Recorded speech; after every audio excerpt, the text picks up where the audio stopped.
Hey guys, welcome to Wrench to Drive. Just a quick review of KForce Racing wheels and tires. 17mm hex, approximately 100mm in diameter. Inside diameter is 80mm on the rims. Well, let's check the outside too while we're at it.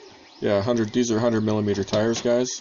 The wheels and the wheels are quite durable. I don't know if they're actually nylon. They don't have a real nylon feel to them, but they are real solid, guys. They're quite strong, but they are flexible, and they definitely have held up well, like no damage.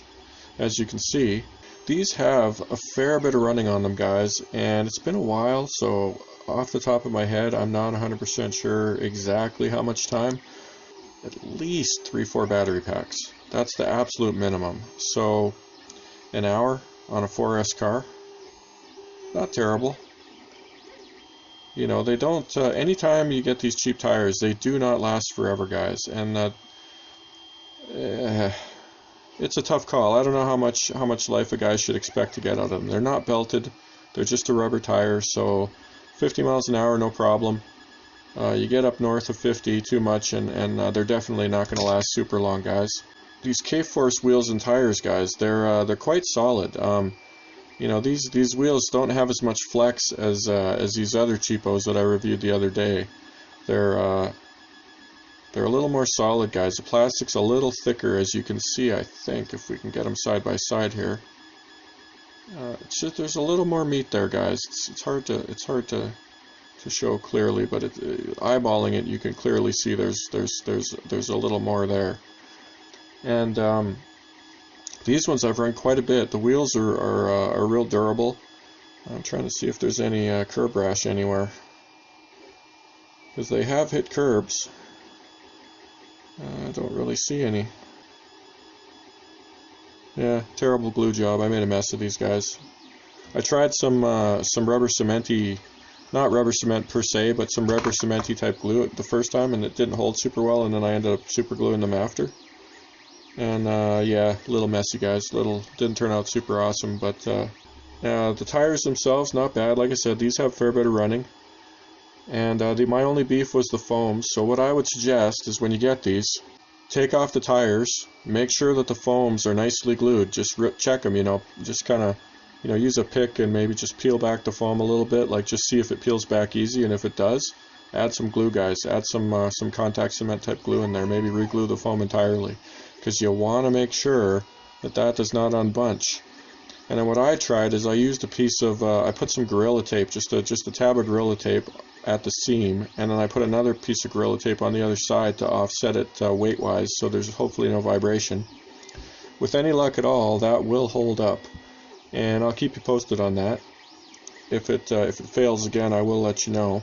Those cut foams are really the biggest downside, guys, although these cheap guys also have cut foams, guys, and they're a softer foam.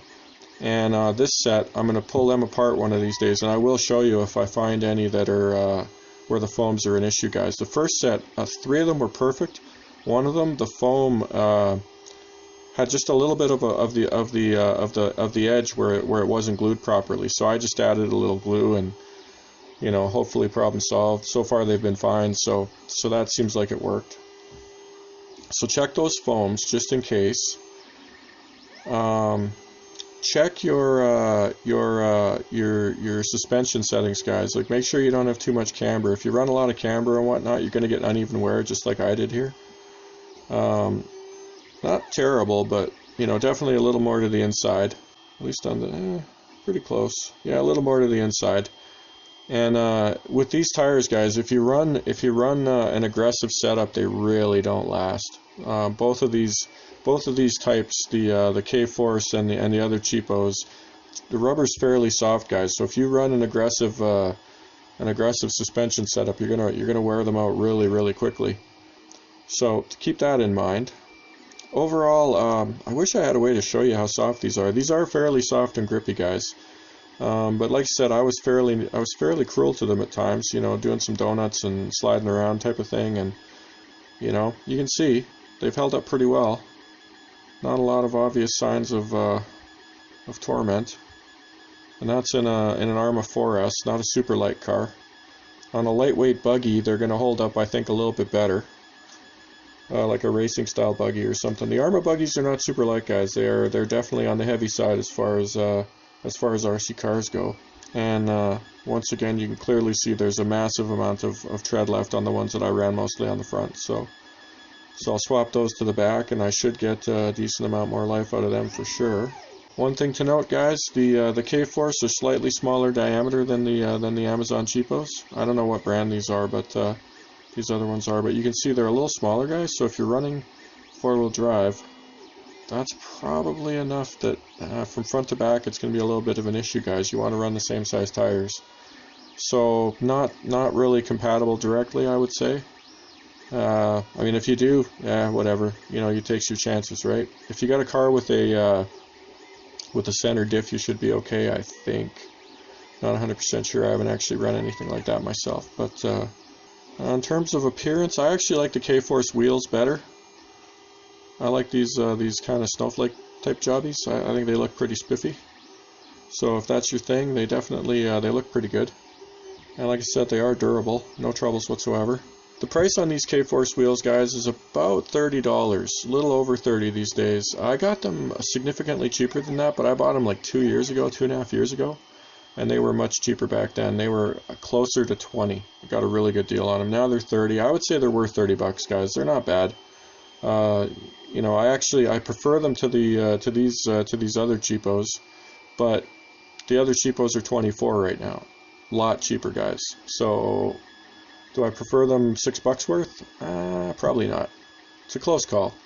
I do like these a little bit better personally, guys. That's just my preference. But that being said, once I run them on the old Ultimate Rally car, guys, I'll let you know. Maybe my opinion will change. But yeah, we shall see. So there you go. Well worth 30 bucks, guys. I would not pay top dollar for these. They're not worth it. They don't last that long. They're not that durable. They definitely won't hold up to high speed. If you want to add belts, the tread pattern won't really let you. That's something to consider. Right? There's no easy way to add belts to the outside. As you can see, got a different level of wear. I think I used these on the front. These were on the back, and I got them a little out of balance. I needed to run these on the back at some point here. Haven't run these for a while, and the reason was I had a problem. And that's my only knock on KForce Racing wheels and tires, guys, is that they use a split foam in there. It's a high density foam, and it's cut. So it's glued onto the wheel, and the foam is actually cut. And I should have left it off, and I could have showed you, but I was actually fixing this tire, and oh, it's a long story, guys, and filming those videos is a real pain when you're not right at the bench, and you know, it's not super easy to deal with and whatnot. I was wandering around too much, and I started, and I just gave up because I just wanted to get it done, guys. So anyways, the foam, it's like a high density foam. It's almost like a urethane foam or something. So I had to peel that off, and then the glue that was on the foam, it actually responded really well to being boiled, and then you put some water on it, you could rub it right off.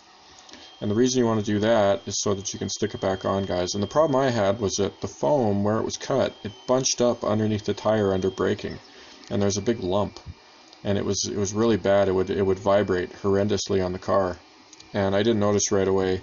I mean, I noticed pretty quick, but I made a couple of up and downs with it vibrating, and I think that was actually enough to do a little damage to a couple of ball ends on my old Arrma 4S, because it went from everything was pretty tight to, you know, one arm was really messed up, guys, and I think that's all it took, because the vibration was horrific.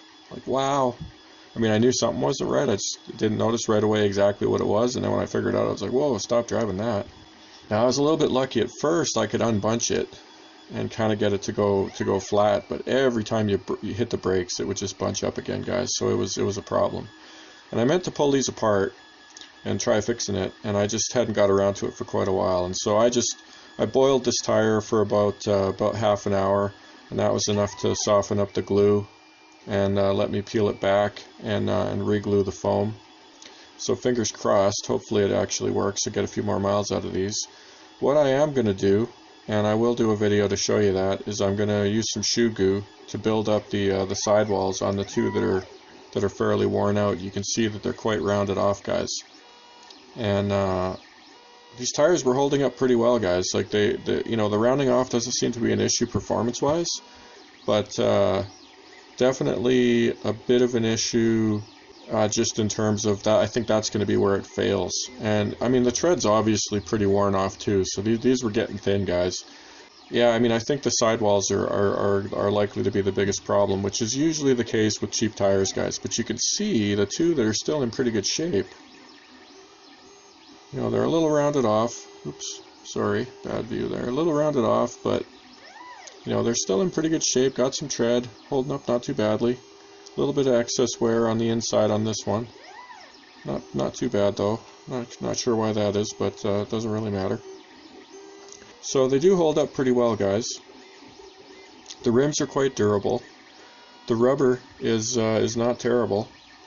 This is where I made a cut trying to unravel that foam, guys, and as you know, this glue it discolored from the boiling process. Yeah, I was a little concerned. I peeled back the outside part here, folded it over, rewrapped the foam, and folded it back and super glued it. And clearly, I didn't do a super awesome job, but it might just be that there's so much crud on there that it's not gripping super well. Yeah, it's not too bad, only a couple of spots. I'll have to fix that. Anyways, just hoping to get a little more running out of these. You know, if I can get an hour out of them, that'd be pretty sweet.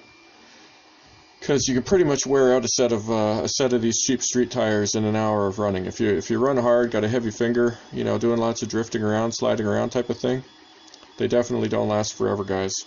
So I'm going to try shoe gooing these bad boys. And I'll show you that process in an upcoming video. That's it, guys. Thanks for tuning in. See you next time on Wrench to Drive, where we ask the eternal question: do you drive to wrench, or do you wrench to drive?